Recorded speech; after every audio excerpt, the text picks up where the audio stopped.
सुरक्षित विधानसभा क्षेत्र जो वैशाली जिला के अंतर्गत आता है।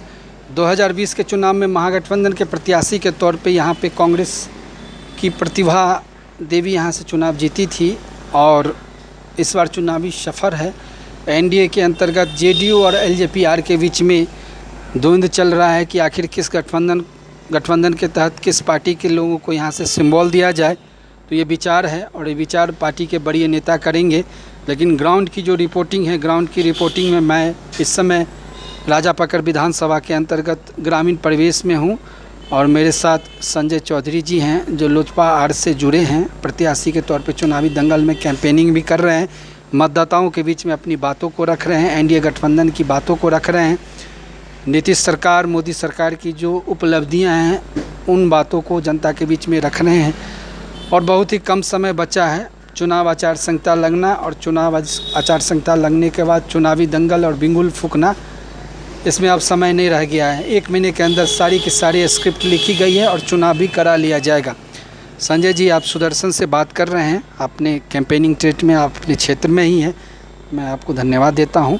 और मेरा पहला सवाल आपसे ये है कि राजापाकर सुरक्षित विधानसभा क्षेत्र के अंतर्गत 3 प्रखंड का समावेश है और यूजुअली जो रूटीन वर्क होता है, जो विधायकी फंड से विकास होता है, उस विकास में भी भ्रष्टाचार की बात निकल के आई है, जैसा कि मुझे जानकारी है। उसके अलावा विज़न वर्क पे कुछ खास माननीय विधायक जी ने नहीं किया है। जो भी काम हुआ है यहाँ वो नीतीश और मोदी सरकार के दिए हुए उपलब्धियों के नाते ही हुआ है और उसका लाभ सभी मतदाताओं को मिला है। तो ये बहुत बड़ा गोल्डन अपॉर्चुनिटी है। इस बार एनडीए के प्रत्याशी के तौर पे जो भी आते हैं, आप भी आते हैं, तो आपको बैठा बैठा यह सीट मिल सकता है। तो क्या मानते हैं वर्तमान में जो अभी स्थितियां बनी हैं उसमें सरकार की जितनी घोषणाएं हो रही हैं, इस घोषणाओं का क्या लाभ आम मतदाताओं के बीच में पड़ रहा है, बताएं। सबसे पहले तो मैं आपका धन्यवाद करता हूं जो हमको भी इस चैनल के माध्यम से कुछ कहने का मौका मिला है।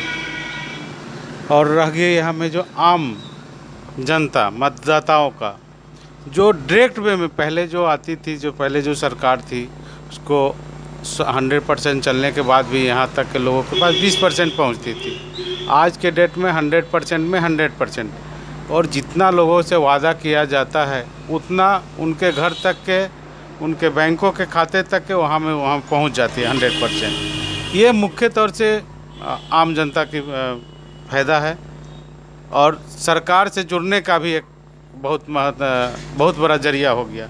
जो हमारी बात सरकार तक की जा रही है, सरकार की बात डायरेक्ट जनता के पास पहुंच रही है। जो भी विकास के कार्य हुए उसमें नीतीश गवर्नमेंट की जितनी सारी स्कीम्स हैं, उसी स्कीम्स को विधायक जी अपनी स्कीम्स बता के जनता के बीच में डाल रहे हैं।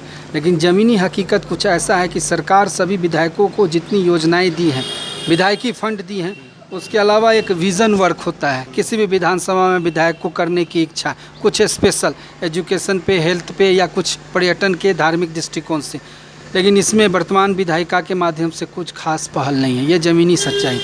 अब विपक्ष के पास कुछ खास ऐसा ठोस मुद्दा नहीं है जिस मुद्दा को लेके वो जनता के बीच में वोट मांगे। वही रटी रटाई बातें हैं जिस पे हम चर्चा नहीं करेंगे। एनडीए से आप आते हैं तो आपको इस विधानसभा में क्या उम्मीद है? हमको इस विधानसभा में हमको ही उम्मीद नहीं है, यहाँ के आम जनमानस जनता जो है उन सभी का हमसे और हमारे पार्टी से मुख्य तौर से बहुत ज़्यादा उम्मीद है। और इन लोगों का जो उल्लास देखिएगा तो देखते बनता है। जैसे कि आप पूर्व में देखे 4 तारीख पिछले महीना में जो हम लोग मुजफ्फरपुर में कार्यक्रम किए थे, 13 तारीख एनडीए गठबंधन की बैठक हुई थी, एसपीएस कॉलेज देसरी प्रखंड में हुई थी।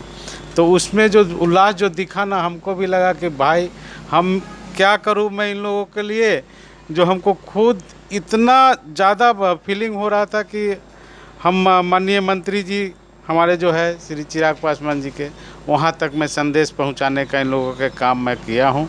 और इन लोग के काफ़ी उम्मीद है कि यहाँ में लोजपा रामविलास का ही कोई कार्यकर्ता जो है यहाँ से, जो यहाँ का निवासी हो, वो चुनाव लड़े। ज़मीन से जुड़ा हुआ समर्पित कार्यकर्ताओं को अगर पार्टी सिंबल देती है तो उस परिस्थिति में एक मैसेज बहुत ही बेहतरीन तौर पर पूरे विधानसभा में जाता है।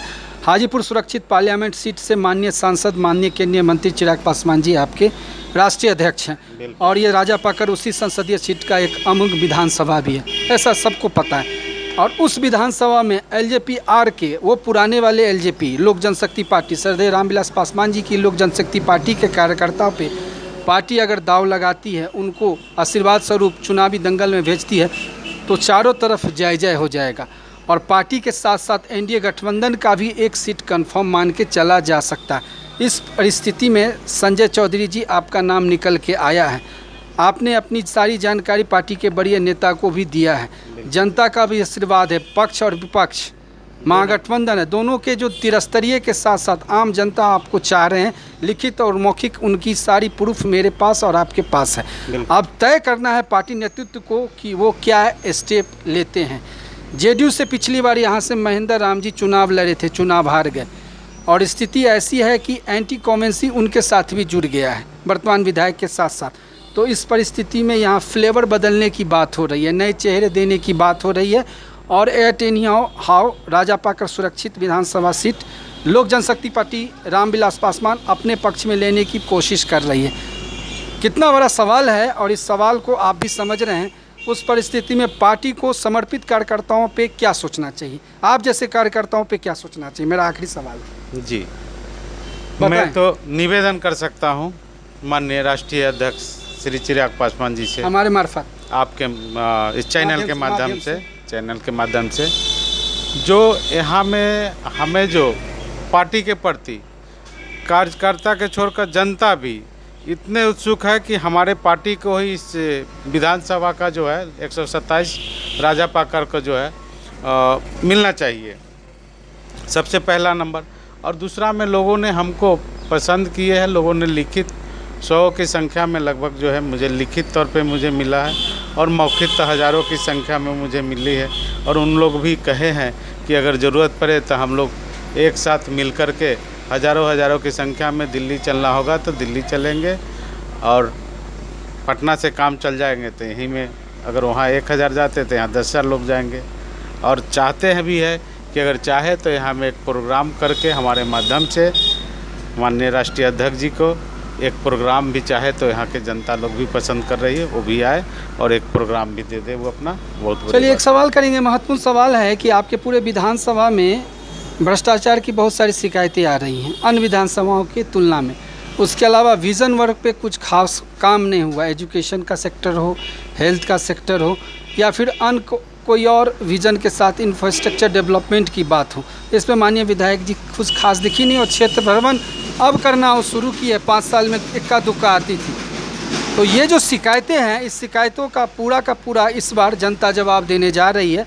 और एज ए विधायक अगर आप चयनित होते हैं तो सबसे पहला काम आपके नज़र में क्या रहेगा? राजापाकर को कैसा बनाइएगा? सुंदर, आकर्षित, लुभावक, जानदार, शानदार, क्या आशीर्वाद देंगे आप? जनता के आशीर्वाद से पहुंच के जाएंगे तो जनता को सौगात क्या देंगे? जनता की ये आपका वादा है, कमिटमेंट है कैमरा पे, बताइए।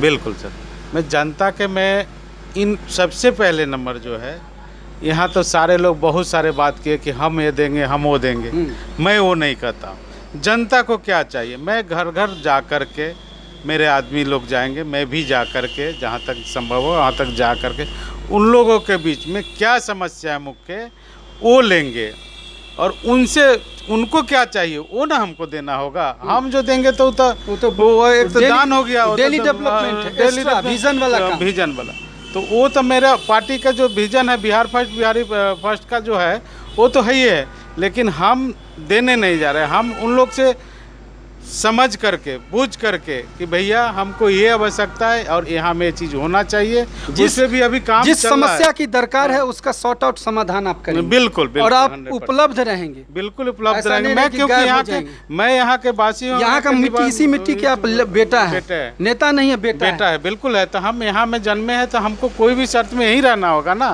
हम तो बाहर से पैराशूट से तो आए नहीं हैं जो हमको फिर यहाँ से काम खत्म हो गया फिर वापस दूसरा जगह जाना है, वो नहीं। हम यहीं है, यहीं मिट्टी में दफन भी होना है यहीं पे। तो ये बुनियादी सुविधाओं को आप समझेंगे? बिल्कुल बिल्कुल, बुनियादी सुविधाओं को ही देंगे। हमको बड़ी बड़ी ये कह कर के आज चल जाए लोगों के बीच में जो है बड़ी बड़ी बात नहीं, हम इन लोग से छोटे छोटे बात को मैं बड़ा बना करके मैं अपने, अगर मुझे मौका मिलेगा, हम किसान के बेटे हैं तो हम संसद में जाएंगे तो किसानों के हित में हम बात करेंगे। विधानसभा में जाएंगे तो मैं किसानों के हित की बात करेंगे।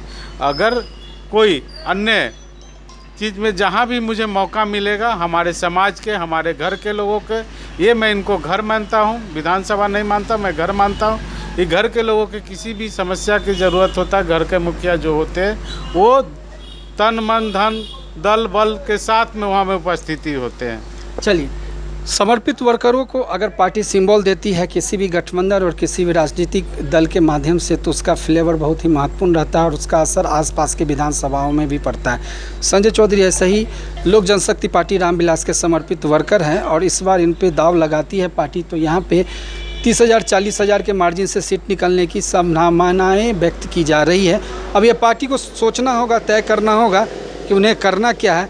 मैं इस वीडियो और इस पूरे इंटरव्यू के माध्यम से पार्टी के शीर्ष नेताओं से एक बार निवेदन करता हूं कि जब आप फिल्ट्रेट करते हैं कैंडिडेटों का, तो उसमें इनके नामों पे भी गहन अध्ययन करें, सोचे समझे कि इनको अगर आप जिता के भेजते हैं या यहाँ पे भेजते हैं सिंबल लेके, तो ये सीट आपके पाले में ये जिता के भेजेंगे, इसकी गारंटी तय मान के जा सकती है।